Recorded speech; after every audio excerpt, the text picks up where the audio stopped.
नमस्कार दोस्तों, मैं अजय कुमार बिहार सचिवालय सेवा से। आपको ज्ञात होगा कि पिछले वर्ष भी मैंने हिंदी टिप्पण प्रारूपण परीक्षा की तैयारी हेतु बहुत सारा वीडियो YouTube पर अपलोड किया था। आप लोगों द्वारा उसे देखा भी गया, बड़ा सराहनीय आप लोगों के द्वारा इसे सराहा भी गया। मुझे बहुत खुशी है कि आप लोग इस YouTube के माध्यम से लाभान्वित हो रहे हैं। और फिर से मैं आगामी एग्जाम की तैयारी हेतु इस विषय पर बात करूंगा। इससे पहले कि आप सब लोगों को ज्ञात होगा कि हिंदी टिप्पण प्रारूपण परीक्षा 2025 का नोटिफिकेशन हो चुका है। मंत्रिमंडल सचिवालय राजभाषा विभाग द्वारा यह एग्जाम प्रत्येक वर्ष 2 बार दी जा रही है। इस बार यह परीक्षा दिनांक 27/4/2025 को पूर्वाह्न 11 बजे से 1 बजे के बीच में होगी, जिसका विज्ञापन निकल चुका है। आप सभी उस विज्ञापन को मंत्रिमंडल सचिवालय राजभाषा के साइट पर जाकर के देख भी सकते हैं। आवेदन भरने की अंतिम तिथि 21/3/2025 निर्धारित की गई है। मैं फिर से एक बार आपको बता दूं कि हिंदी टिप्पण प्रारूपण परीक्षा का विज्ञापन निकल चुका है।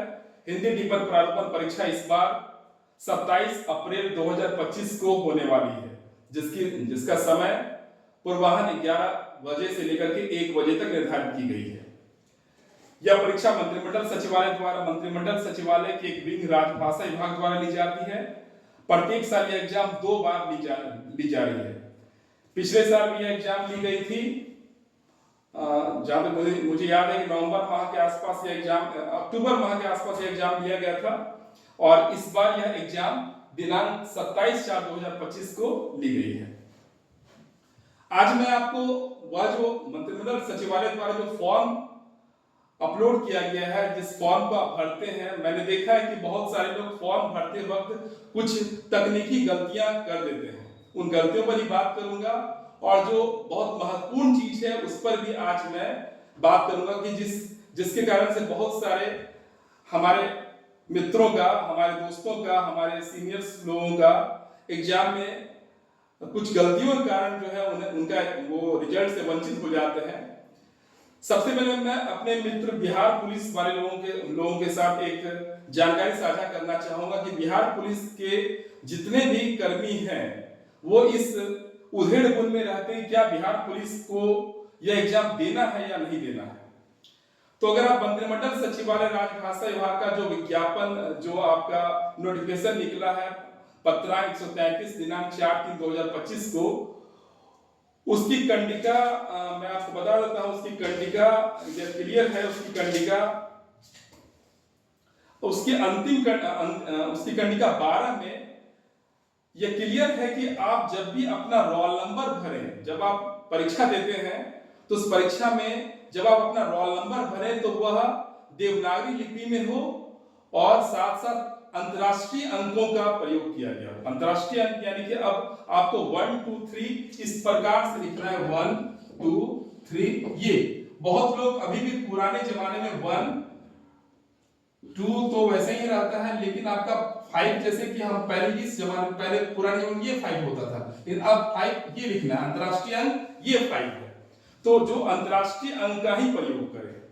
और अपने बिहार पुलिस भाइयों को भी मैं विशेष रूप से यह कहना चाहूंगा कि वो जब अपना वो बैच नंबर लिखते हैं, उनका जो बैच संख्या होता है, सिपाही नंबर, उस सिपाही नंबर को भी वो जब आप फॉर्म भरते हैं तो फॉर्म में सिपाही नंबर भी वो लिखें अंतरराष्ट्रीय अंक में। जैसे कि अगर आपका बैच नंबर 125 है तो उसे 1 अंतरराष्ट्रीय अंक में 1 2 5 ये लिखें, और इसे देवनागरी लिपि में भी लिख दें 125 ये देवनागरी लिपि में हो गया। और ये अंतरराष्ट्रीय 1 to 5 में हो। ये कभी भी ना लिखें 1 2 और ये 5, इस तरह से ना लिखें। तो ये निश्चित रूप से बिहार पुलिस के हमारे मित्र, हमारे छोटे भाई जरूर इस बात को ध्यान देंगे कि फॉर्म भरते वक्त अपना बैच नंबर, क्योंकि बिहार पुलिस जो जाने जाते हैं वो अपने बैच नंबर से जाने जाते हैं। हो सकता है कि संदीप कुमार नाम से 3 लोग हों, तो संदीप कुमार नाम से आप तीनों बिहार पुलिस ही हो, तीनों एक ही जगह पोस्टेड भी हो, तो वहां संदीप कुमार कैसे जाने जाएंगे, तो वो अपने बैच नंबर से जाने जाते हैं। तो बैच नंबर 125 आप अंतरराष्ट्रीय अंक में लिखेंगे। मैं समझता हूं कि आप समझ गए होंगे इस बात को, जरूर इस बात का ध्यान रखें। हाँ, जब आप एग्जामिनेशन देते हैं तो उस वक्त जब आप कॉपी आपको मिलती है तो कॉपी में भी इस बात को सुनिश्चित कर लें कि आप अपना फॉर्म, अपना कॉपी में जो आप अपना रोल नंबर लिखेंगे वो रोल नंबर अंतरराष्ट्रीय अंक और देवनागरी लिपि में ही लिखेंगे। साथ साथ अपना नाम के पास जो आप अपना बैच नंबर, बिहार पुलिस के बारे में मैं बात कर रहा हूं, बिहार पुलिस वाले लोग अपना बैच नंबर भी अंतरराष्ट्रीय अंक और देवनागरी लिपि में ही लिखेंगे। जैसे कि मान लीजिए एग्जाम्पल में कोई लड़की है सुधा कुमारी, तो सुधा कुमारी भी अपना नाम लिखेगी और वहां पर लिखेगी बैच नंबर 215, तो 215 को आपको अंतरराष्ट्रीय अंक में लिखना है। मैं समझता हूं कि यह जानकारी आपके लिए अच्छी लगी होगी आपको, और इस जानकारी का जरूर सदुपयोग करेंगे और इस जानकारी के अनुसार ही सारा काम आप लोग करेंगे, परीक्षा देते वक्त भी और जब आप फॉर्म भरेंगे उस वक्त भी। अब मैं आता हूं फॉर्म भरने के बिंदुओं पर। आप सब लोग मंत्रिमंडल सचिवालय की साइट पर जाएं और वहां से अपना फॉर्म अपलोड कर लें। वो फॉर्म आपके साइट पर भी है, उसे आप निकाल लें। पीडीएफ में बहुत सारे जगह मिल भी जाएंगे आपको, किसी कार्यालय में भी होगा ही, तो वो फॉर्म ले लें। और फॉर्म में कुल देखिएगा तो आपको 16 बिंदु पर फॉर्म भरना है। पहला बिंदु है आवेदक का नाम, तो आवेदक का नाम आप अपना नाम भर दें, फलना XYZ। मान लीजिए कि आपका नाम संदीप कुमार है, तो संदीप कुमार आवेदक का नाम हो गया। दूसरा है पदनाम। पदनाम में आप जिस भी कार्यालय में कार्यरत हैं, मान लीजिए कि आप प्रखंड विकास पदाधिकारी के कार्यालय में कार्यरत, पदनाम में आप जो आपका पद है, डिजिग्नेशन है, जैसे कि आप निम्न वर्गीय लिपिक हैं, LDC हैं, तो आप वहां निम्न वर्गीय लिपिक लिखें। अगर आप उच्च वर्गीय लिपिक हैं तो आप उच्च वर्गीय लिपिक लिखें। अगर आप नेत्र सहायक हैं तो आप नेत्र सहायक लिखें। अगर आप प्रभारी प्राचार्य हैं तो प्रभारी प्राचार्य लिखें। अगर आप कांस्टेबल हैं तो कांस्टेबल लिखें। अगर आप गृह रक्षक हैं तो गृह रक्षक लिखें। तो जो आपका पदनाम है वो अपना पदनाम वहां पर लिख दें। तीसरा बिंदु है आप राजपत्रित हैं या अराजपत्रित। तो राजपत्रित और अराजपत्रित को लेकर के कंफ्यूजन हमेशा बरकरार रहता है कि क्या मैं राजपत्रित हूं या अराजपत्रित हूं। इसके डिटेल्स में मैं नहीं जाऊंगा, लेकिन आप अपने सैलरी स्लिप के अनुसार इसे आप मोटे तौर पर समझ जाइए कि अगर आप लेवल 2 में है, लेवल 1 यानी कि 4th ग्रेड हो गया, वो 1800 ग्रेड पे, लेवल 2 से 1900 ग्रेड पे स्टार्ट हो जाता है, तो वहां से आपकी LDC की जो बहाली स्टार्ट होती है वो 1900 ग्रेड पे से स्टार्ट हो जाती है। तो LDC 1900 grade pay level 2, level 3 initial जब आप आते हैं, स्टार्टिंग आपका जो पे सैलरी है, अगर स्टार्टिंग में आप 1900 ग्रेड पे में है तो you are a non gazetted officer, आप नॉन गजेटेड में आ गए। आप 1900 ग्रेड पे में हो, आप 2400 ग्रेड पे में हो, आप 2800 ग्रेड पे में हो, आप 4200 ग्रेड पे में हो, यहां तक के ग्रेड पे, यानी कि आप लेवल 2 से लेकर के लेवल 6 तक के ग्रेड पे वाले लोग नॉन गजेटेड पद में आएंगे, यानी ये सब नॉन गजेटेड हैं। लेवल 7 से आपका गजेटेड स्टार्ट हो जाता है, लेकिन लेवल 7 में भी कुछ ऐसे पद हैं जो नॉन गजेटेड अभी भी हैं। हालांकि लेवल 7 के मैक्सिमम पद आपके गजेटेड ही हो गए हैं, लेकिन अभी भी कुछ ऐसे पद बचे हुए हैं जो लेवल 7 में है, वो नॉन गजेटेड है। लेकिन लेवल 8 के बाद, लेवल 8 से 100% वो सभी लोग गजेटेड हो जाते हैं। तो लेवल 8 के जितने भी बिहार सरकार में जितने भी पद हैं वो सब के सब गजेटेड हैं। तो आप अपने अकाउंटेंट से मिलकर के पूछ लें कि मेरा लेवल क्या है, इनिशियल लेवल क्या था आपका, उस इनिशियल लेवल के आधार पर आप अपने आप को गजेटेड और नॉन गजेटेड के रूप में डिफाइन कर दें। तो एक बार फिर से जानकारी के लिए, लेवल 2 से लेकर के लेवल 6 तक के अकॉर्डिंग टू 7 PRC के अनुसार level 2, 3, 4, 5 and 6 totals are non gazetted post, and level 8 and level 8 totals are gazette post। Clear? तो यह बिंदु हो गया आपका विभाग राजपत्रित और अराजपत्रित का। चौथा बिंदु है विभाग और कार्यालय का नाम। विभाग और कार्यालय का नाम में आप विभाग देखिए तो विभाग, जैसे कि आप पटना सचिवालय में आप हैं, सचिवालय में कुल 46 विभाग हैं। हालांकि खेल विभाग भी नया बन गया है, यह बढ़ता ही रहेगा। तो कुल मिलाकर आप मोटे तौर पर मान चलिए कि अभी आपका 46 डिपार्टमेंट है पटना सचिवालय में, और उस 46 विभाग में आप मान लीजिए कि वित्त विभाग में आप काम कर रहे हैं, फाइनेंस डिपार्टमेंट में आप काम कर रहे हैं, तो विभाग का नाम आप वित्त विभाग बिहार पटना लिखेंगे। आप मान लीजिए कि सामान्य प्रशासन विभाग में काम कर रहे हैं, तो आप सामान्य प्रशासन विभाग, अपने विभाग का नाम सामान्य प्रशासन विभाग बिहार पटना लिखेंगे। आप मान लीजिए समाज कल्याण विभाग में काम कर रहे हैं, तो आप समाज कल्याण विभाग बिहार पटना लिख दीजिए। अन्यथा अगर आप मान लीजिए कि आप किसी डिस्ट्रिक्ट में कार्यरत हैं, तो डिस्ट्रिक्ट में अगर आप प्रखंड कार्यालय में कार्यरत हैं, तो आप लिखिए प्रखंड विकास पदाधिकारी कार्यालय कटिहार। कार्यालय का नाम हो गया प्रखंड विकास पदाधिकारी कार्यालय कटिहार। अगर आप अंचल कार्यालय में हैं, तो अंचल कार्यालय बारसोई, अंचल कार्यालय कटिहार, अंचल कार्यालय जो भी आपके अंचल का नाम है, उस अंचल कार्यालय का नाम आप लिख करके आपके कार्यालय का नाम हो गया। या फिर आप मान लीजिए जिला पदाधिकारी के कार्यालय में कार्यरत है, तो जिला पदाधिकारी कटिहार का कार्यालय, जिला पदाधिकारी कार्यालय कटिहार। तो ये विभाग और कार्यालय का नाम आपका क्लियर हो गया। विभाग ऑब्लिक कार्यालय के नाम के बाद उसी कॉलम में आपका जिला और प्रमंडल का भी जिक्र है। तो जिस जिला में आप कार्यरत हैं, आप कटिहार जिला में कार्यरत हैं, कटिहार जिला लिखें, और कटिहार जिला का प्रमंडल आपको पता है पूर्णिया है, तो वो प्रमंडल का नाम पूर्णिया हो जाएगा। अब अगर आप पटना सचिवालय में हैं, तो जिला आपका पटना हो जाएगा और प्रमंडल भी आपका, आप जान रहे जिस प्रमंडल में है आप उस प्रमंडल का नाम आप लिख देंगे। तो यह क्लियर हो गया आपका। अब अगला कॉलम है आपका शैक्षणिक योग्यता। शैक्षणिक योग्यता में आपकी क्वालिफिकेशन जो भी है, आप मान लीजिए कि आप बीएससी पास आउट हैं, तो आप वहां लिख दीजिए बीएससी। बहुत जरूरी नहीं कि आप बीएससी विद केमिस्ट्री ऑनर्स लिखें, बीएससी विद फिजिक्स ऑनर्स लिखें, बीएससी विद मैथ ऑनर्स लिखें, ये कोई जरूरत नहीं। आप बीएससी केवल लिख करके निकल सकते हैं। आप एमएससी हैं, एमएससी लिखें, आप बीए हैं, बीए लिखें, आप एमए हैं, एमए लिखें, आप इंटर हैं, इंटर में लिख दें इंटरमीडिएट, या फिर इंटरमीडिएट साइंस, या इंटरमीडिएट आर्ट्स, या इंटरमीडिएट कॉमर्स। इतना लिख करके आप उस बिंदु को छोड़ करके अगला बिंदु चलें। शैक्षणिक योग्यता के बाद छठा कॉलम, सातवां कॉलम और आठवां कॉलम में आपको कुछ भी करना नहीं है। उसको आप ब्लैंक भी छोड़ सकते हैं, या फिर उसको आप नहीं करके आगे बढ़ सकते हैं। 9 नंबर है अग्रसारण पदाधिकारी का तिथि सहित हस्ताक्षर एवं मुहर। अब जब आप फॉर्म भरते हैं, तो उस फॉर्म के साथ एक अग्रसारण लेटर भी बनता है। जनरली आपके जो कार्यालय के प्रधान होते हैं, वही उस लेटर को अग्रसारित, आपके फॉर्म को अग्रसारित भी करेंगे, तो अग्रसारण पदाधिकारी भी वही हो जाएंगे। जैसे एग्जांपल के रूप में आप समझिए कि आप किसी वीडियो कार्यालय में कार्यरत हैं, तो वीडियो कार्यालय में आपने फॉर्म दिया, वह फॉर्म के साथ एक अग्रसारण लेटर बनेगा, जिस अग्रसारण लेटर में आपके कार्यालय प्रधान का साइन होगा, और साइन होकर के उसमें पत्रांक दिनांक लगेगा, और वो संबंधित जगह जहां पर आपको फॉर्म भेजना है, मान लीजिए कि आप सचिवालय में वित्त विभाग में कार्यरत हैं, तो सचिवालय के वित्त विभाग में कार्यरत हैं, तो आपने वह अपना फॉर्म अपना सारा फॉर्म भर दिया, फॉर्म में अग्रसारण लेटर बनाया, और उस अग्रसारण लेटर पर वित्त विभाग के जो वहां पर होंगे आपके सेक्रेटरी साहब, उनका साइन होगा, और वो साइन के बाद आपका वो फॉर्म राजभाषा विभाग में जाकर के जमा हो जाएगा।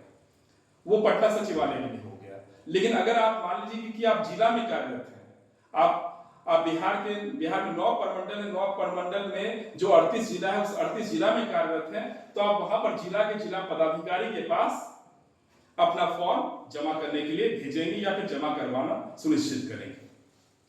यह कंफ्यूजन दूर, यह भी बिंदु पर बात हो गया। 10वां नंबर कॉलम है आवेदक के हस्ताक्षर का नमूना। तो आवेदक के हस्ताक्षर का नमूना, आपका जो हस्ताक्षर है उसका नमूना अपना आप साइन करके डाल दें। फिर है अभिप्रमाणित करने वाले पदाधिकारी का हस्ताक्षर और मुहर। तो अभिप्रमाणित क्या है ये समझ लीजिए। पूरे फॉर्म में आप देखिएगा तो 2 जगह आपका फोटो है, फोटो आपको साटना है, और दोनों फोटो में आपको अटेस्टेड करवाना होगा।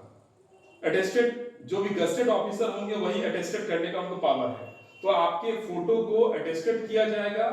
अब मान लीजिए अगर आप वीडियो कार्यालय में कार्यरत हैं, तो वीडियो साहब उस फोटो का अटेस्टेड कर सकते हैं, या फिर कहीं से भी आप अटेस्टेड करवा सकते हैं। लेकिन जनरली ऐसा होता है कि जिस ऑफिस में आप कार्यरत हैं, जो अग्रसारण पदाधिकारी हो जाते हैं, वही वो अटेस्टेड भी कर ही देते हैं, क्योंकि वो गजेटेड हो जाते हैं। तो गजेटेड जो आपका अग्रसारण करेंगे वही आपका अटेस्टेड भी कर सकते हैं, अटेस्टेड कर ही देते हैं।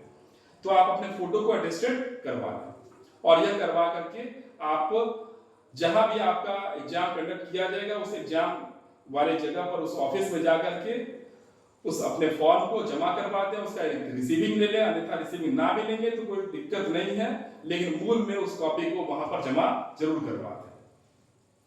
तो ये तो रहा आपका 11 नंबर कॉलम। 11 नंबर कॉलम के बाद 12वां नंबर कॉलम के पहले आप देखिएगा प्रवेश पत्र लिखा हुआ है, जिसमें लिखा है कि आवेदक स्वयं भरे। तो कुछ भी नहीं है। 12 नंबर कॉलम, आवेदक का नाम फिर से वही रिपीट है, आवेदक का नाम, अपना नाम लिखें, पद नाम लिखें।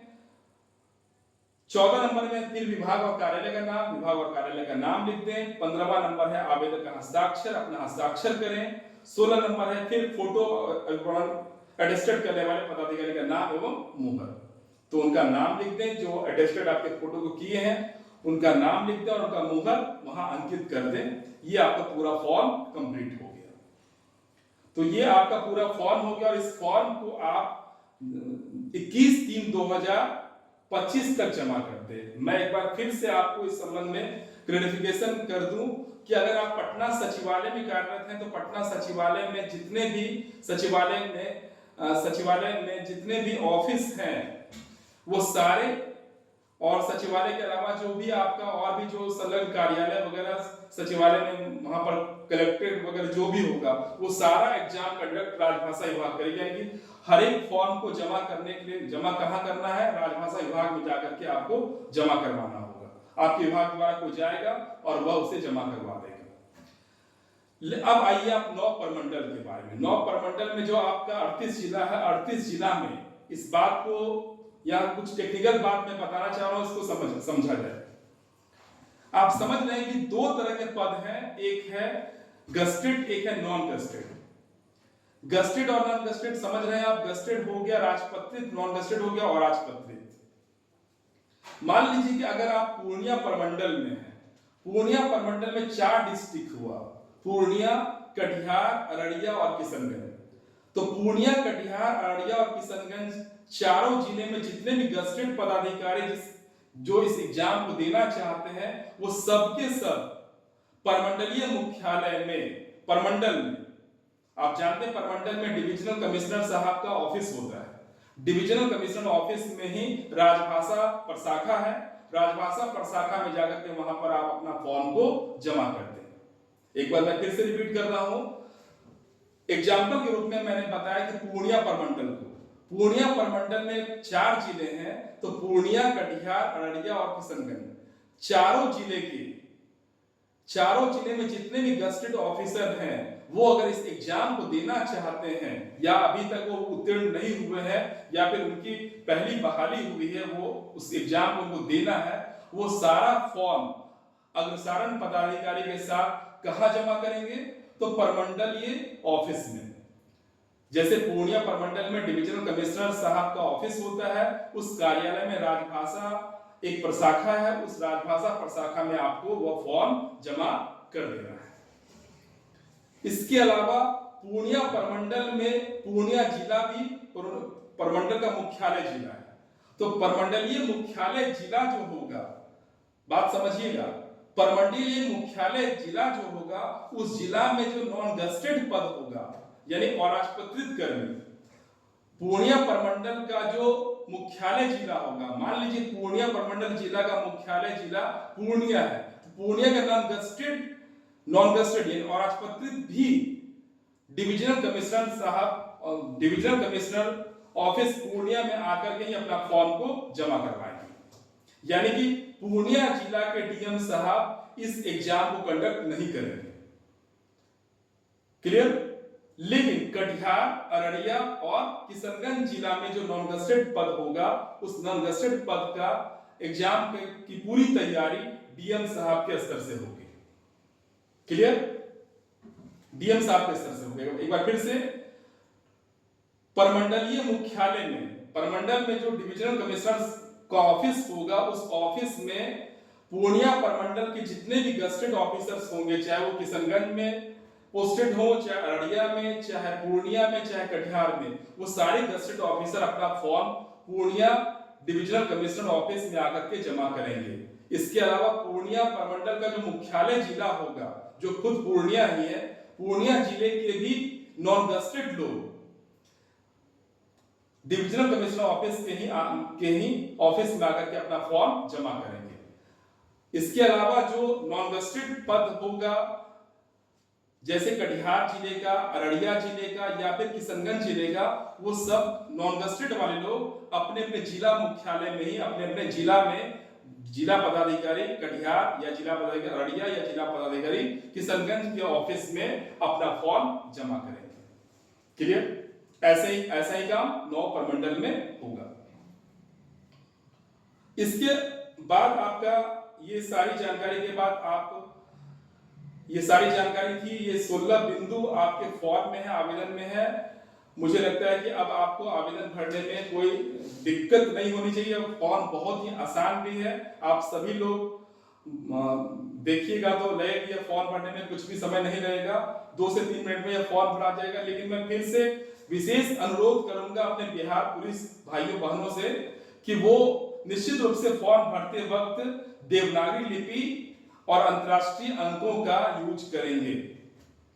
और जब उनको कॉपी लिखना हो तो कॉपी लिखते वक्त भी अपने कॉपी में अंतरराष्ट्रीय अंकों का यूज करें।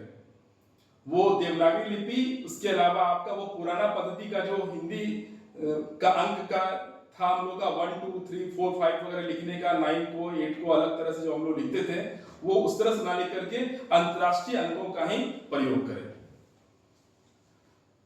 मुझे लगता है कि सारी जानकारी मैंने आपको उपलब्ध करा दी है। फिर भी अगर कोई जानकारी छूटी हो तो मैं फिर से दूसरा वीडियो बनाऊंगा।